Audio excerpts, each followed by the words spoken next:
Hello दोस्तों, तो स्वागत है आप सभी का हमारे चैनल पर। दोस्तों, हर दिन की तरह मैं आ गया हूँ आज फिर से एक आपके लिए हॉरर स्टोरी लेकर। दोस्तों, ये स्टोरी जो है हमारे एक सब्सक्राइबर रोहित ने भेजी है। तो thank you very much Rohit, आपको ये स्टोरी हमें भेजने के लिए। और दोस्तों, अगर आपके पास भी ऐसी कोई स्टोरी है और आप भी हमें भेजना चाहते हैं तो आप हमारे ईमेल आईडी पर भेज सकते हैं, जो कि डिस्क्रिप्शन बॉक्स में दिया गया है। तो चलिए दोस्तों, स्टोरी शुरू करते हैं। तो बेसिकली दोस्तों, ये स्टोरी आज से लगभग 4-5 साल पहले की है। रोहित के फैमिली में रोहित के मम्मी और रोहित के पापा होते हैं, जो कि 3 लोग होते हैं। तो ये कुछ दिन पहले ही अभी रोहित की मम्मी को एक बेटी हुई है। तो अभी इनकी फैमिली में टोटल 4 लोग हो जाते हैं। तो बेटी पैदा होने के बाद रोहित के पापा अब डिसाइड करते हैं कि अब हमें गांव से शहर में आ जाना चाहिए, क्योंकि वहाँ पर सुविधाएं ज़्यादा होंगी। अब बच्चों की पढ़ाई लिखाई के लिए अच्छी शिक्षा वहाँ पर मिल सकती है। तो इस वजह से वो लोग अब डिसाइड करते हैं कि अब वो लोग गांव से अब शहर में रहने के लिए आ जाएंगे। तो इसके लिए रोहित के पापा जो हैं वो एक शहर में घर देखना शुरू कर देते हैं।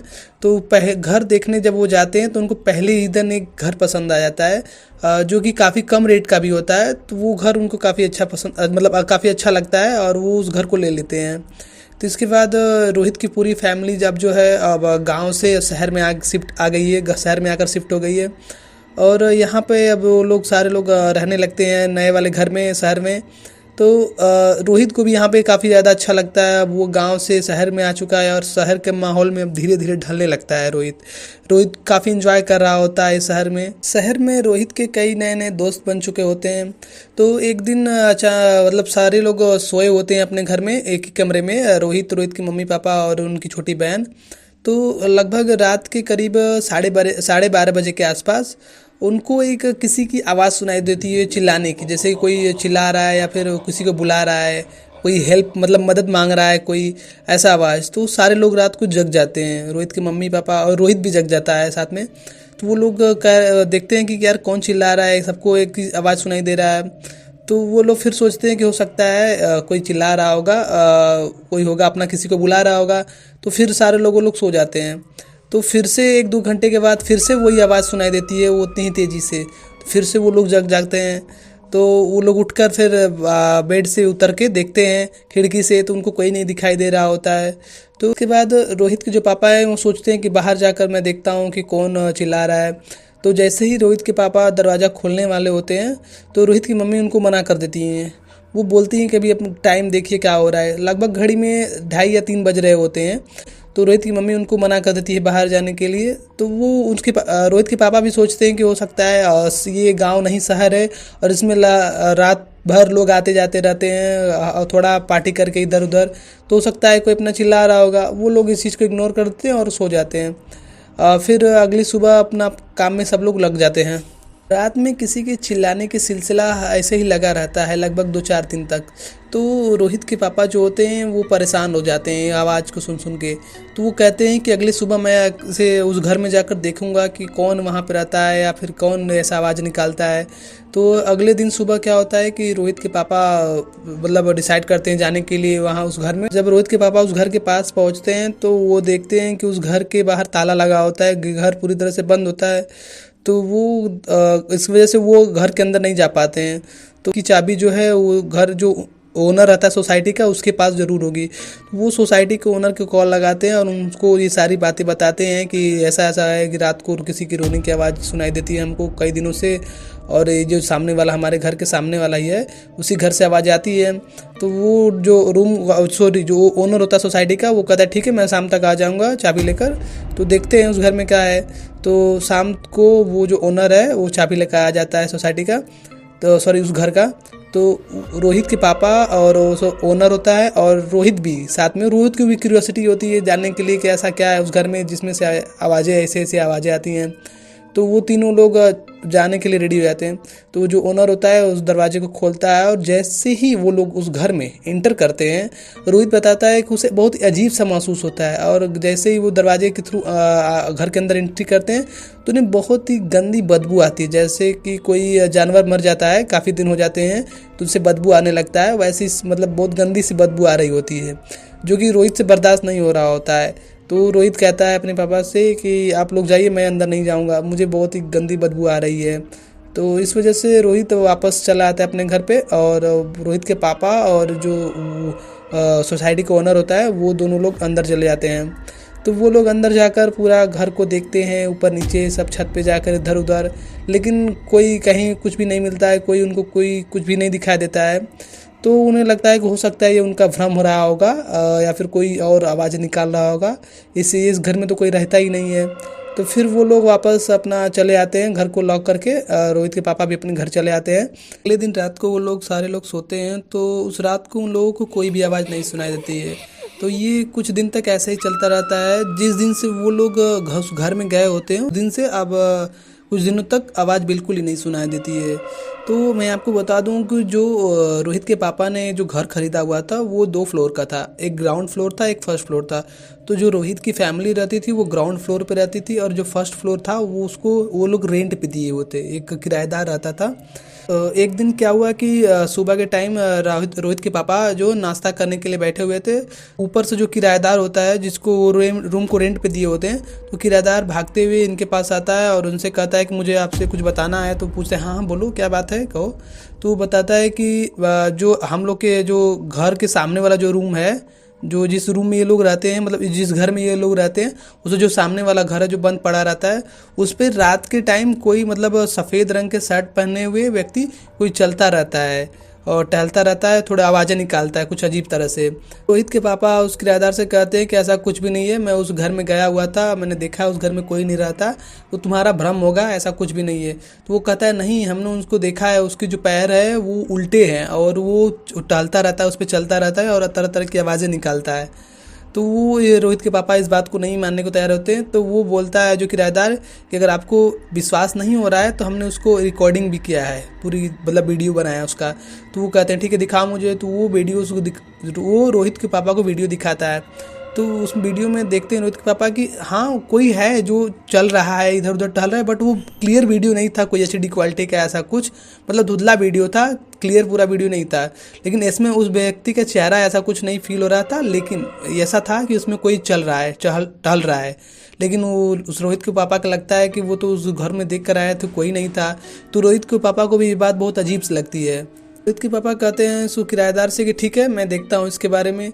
इसके बाद रोहित के पापा जो सोसाइटी का ओनर होता है उसके साथ मिलकर गांव सोसाइटी में एक मीटिंग बैठाते हैं, मतलब मीटिंग बुलाते हैं जिसमें सारे सोसाइटी के लोग कलेक्ट होते हैं। तो उन लोगों के बीच ये अपना बात रखते हैं रोहित के पापा की हम लोग के घर के सामने जो पुराना वाला घर है जो खंडहर जैसा है, उसमें से कोई व्यक्ति चिल्लाने की आवाज़ें आती हैं और लगता है कि कोई व्यक्ति छत के ऊपर सफ़ेद रंग का शर्ट पहने हुए चल रहा है इधर उधर। तो क्या आप लोगों में से भी किसी लोगों ने ये आवाज़ें सुनी है? तो उसमें से बहुत सारे लोग होते हैं जो कहते हैं कि हाँ हमने भी ये आवाज़ें सुनी है, हमें भी लगता है कि कोई वहाँ से चिल्ला रहा है या कोई रो रहा है या कोई बुला रहा है ऐसा कुछ। तो वो लोगों को लगता है कि ये तो सच बात है, कुछ तो गड़बड़ है इसके पीछे।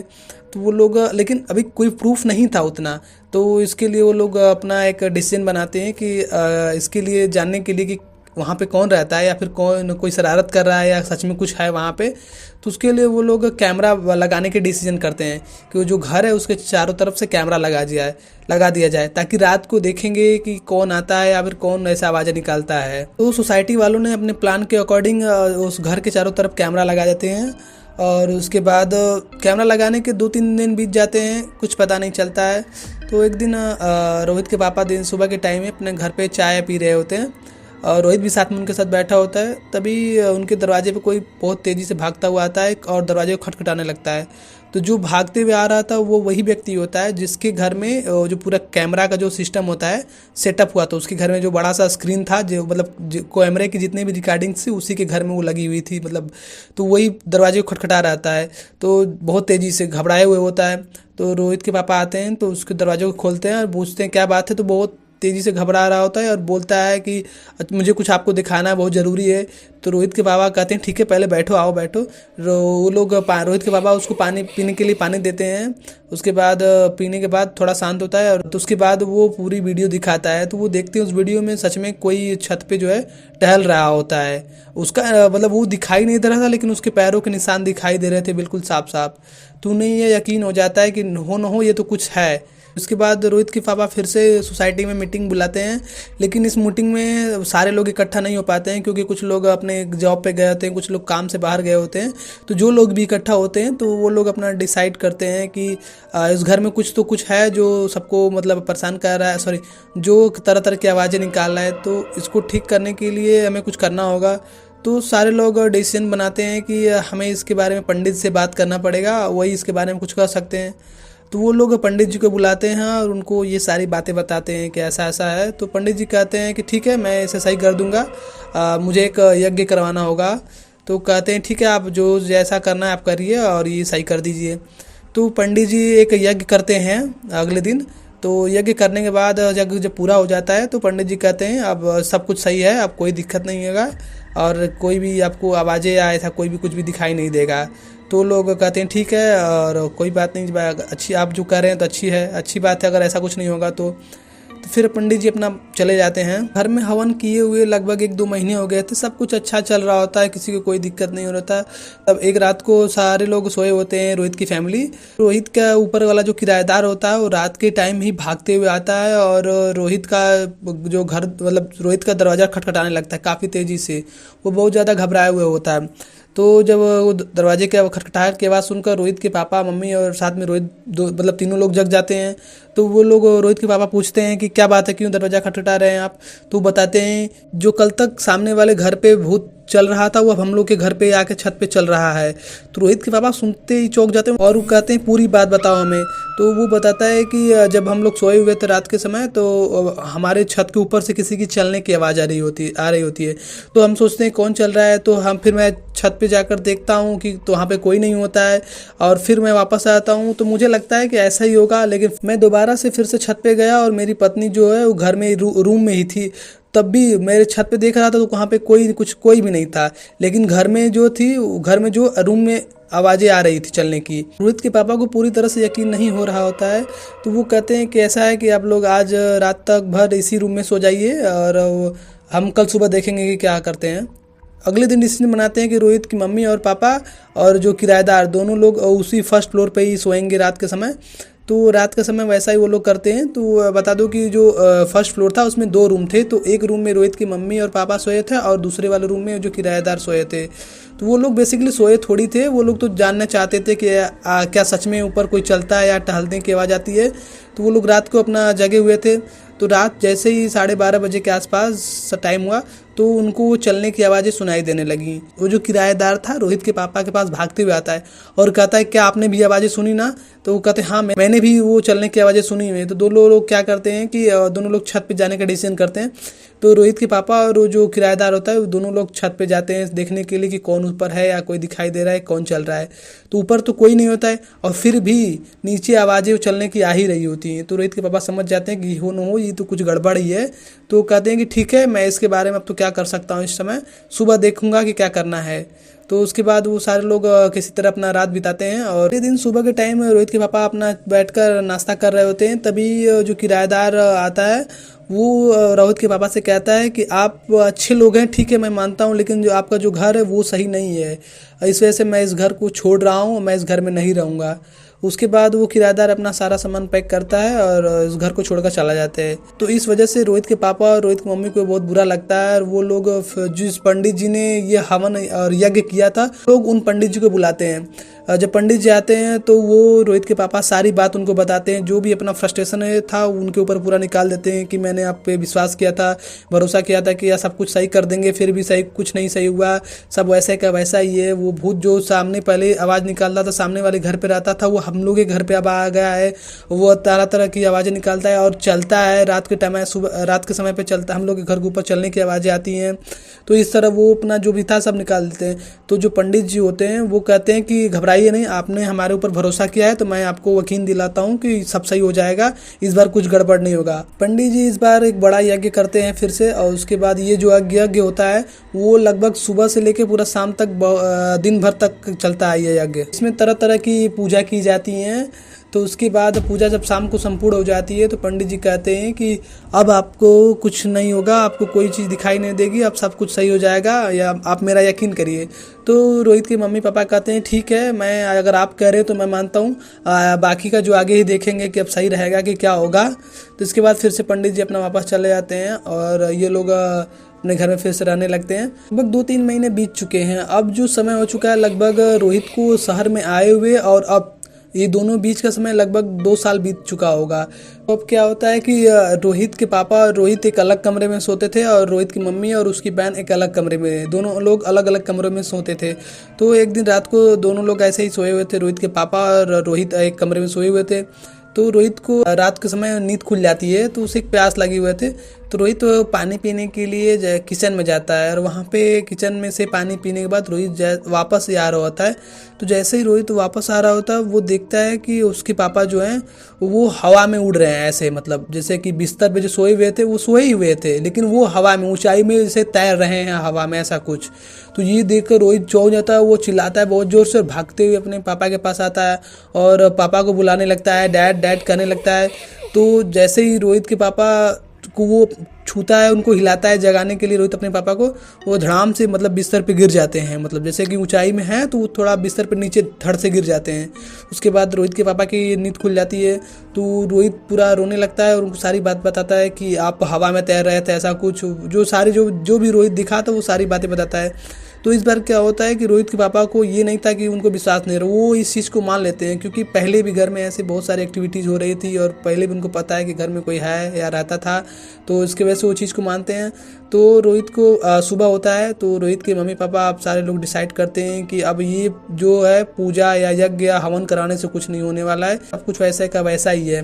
तो वो लोग डिसाइड करते हैं कि उनका एक जो फ्लैट खरीदे थे ज़मीन, तो वो सोचते हैं कि अब उसमें एक घर अपना बनाकर वहाँ पर रहने के लिए और इस घर को छोड़ने का डिसीजन करते हैं।